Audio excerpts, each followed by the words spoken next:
Dynamite download.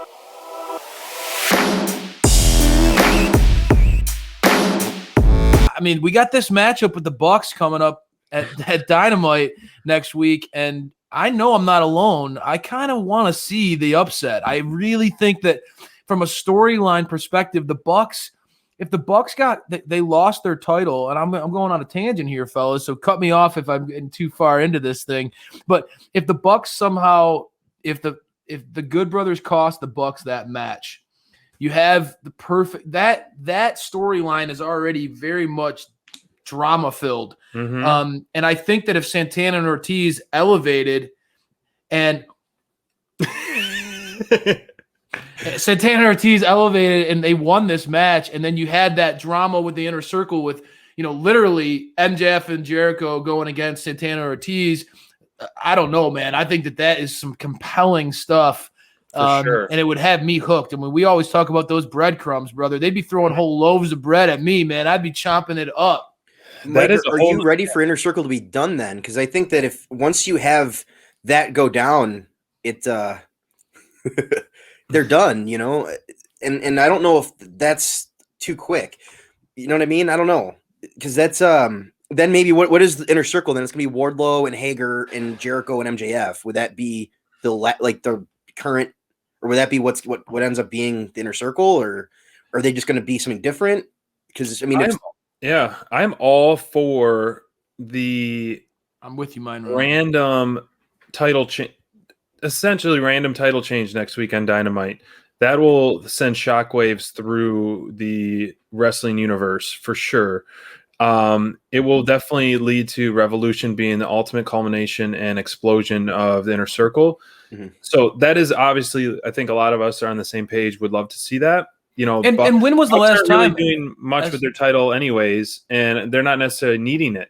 They could have a good feud without the title with the whole Kenny and the Good Brothers and all that. So, but on the flip side, if Santana and Ortiz don't win as we all want them to win, then where do you go from there? Mm-hmm. What would you do in terms of the storyline playing out? Other than, I think we're all in agreement that I think, Sammy, I have to do it, will cost MJF and Jericho their title shots or title match.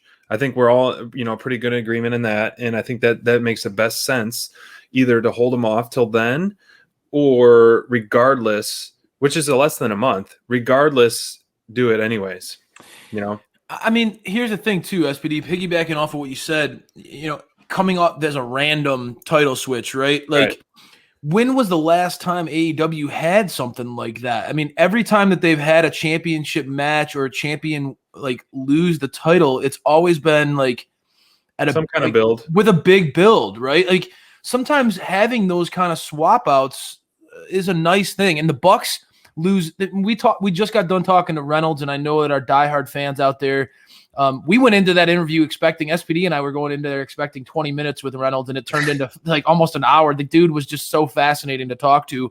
But one of the things, him off almost in a good way. We want to take his. He was so generous with his time and so thoughtful and amazing. But one of the things he talked about is how he admires the Bucks and just how polished they are, and just, I mean, obviously as brothers, their chemistry is incredible.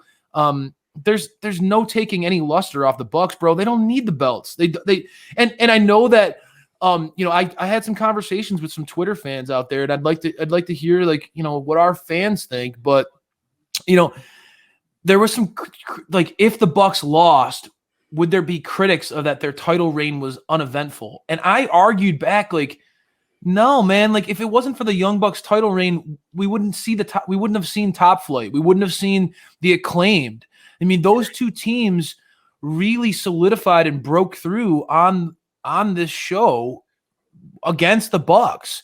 Well, so plus they put on one of the best matches against FTR. Well, you don't have to say, yeah, exactly, brother. You know that. Yeah, I mean, it was the top match of the year. I agree. So I don't know. I don't think the Bucks lose anything, and I think that Santana and Ortiz, man, they could really use. I mean, those guys are. Bucks lose anything? Those guys are phenomenal. I don't know about you guys, but I've always loved Santana Ortiz, man. I think those guys are fantastic. It would be cool. I think it would be cool to get them a little shine. It would definitely bring a lot of buzz. like there might be an option for like this to benefit the Bucks in the storyline, because what's going on right now is we're seeing the Good Brothers get involved with them, and the Good Brothers might cost them their championships too. They're setting up multiple options for how they could lose their belts. So like, I think they might be the underdogs going into their match with Santana Ortiz, because you know what I mean? There's a huge like Good Brothers are, who knows what they're doing? Who knows where they're at? Shady. They're shady.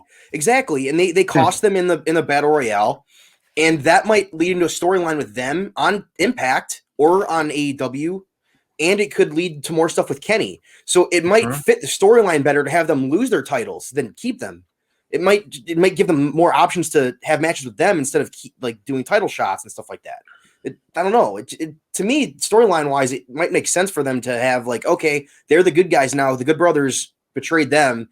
It solidifies Matt and Nick as faces, because they're kind of in this weird middle ground right now. Agreed. Right. And so it solidifies them as the good guys in the match against, or in the stuff against Kenny and the Good Brothers and Kenta. And you could also see some stuff with Jon Moxley there as well. Who knows?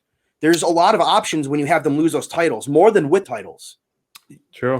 Yeah, and I think some of the fans in chat are chatting about this one. I love seeing their comments come up as we're talking here. One of the things that came up is, it's better to have Santana Ortiz chasing for a while. Well, honestly, Santana Ortiz hasn't been like that been the story of their career in AEW thus far. Is they've gotten right to that cusp, but when was the last time they got this kind of opportunity? They've been scratching and clawing. We've even seen them on Dark a lot, man. I mean, for talents like Santana Ortiz to be featured, I mean,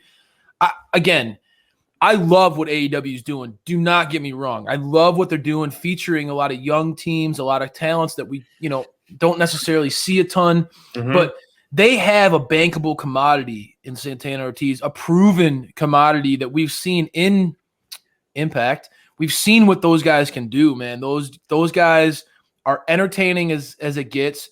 And SPD, I know you love that tandem wrestling, that offense. Their polish and their tandem offense in the ring is phenomenal. I'm with you, Lori. Crayfish here is pushing it, and next week at Dynamite, SPD, you're going to have to put those headphones on when you're standing next to me. I'm going to be marking out so hard for Santana Ortiz next week. I'm going to be cheering them on, guys. I hope that they can pull it out.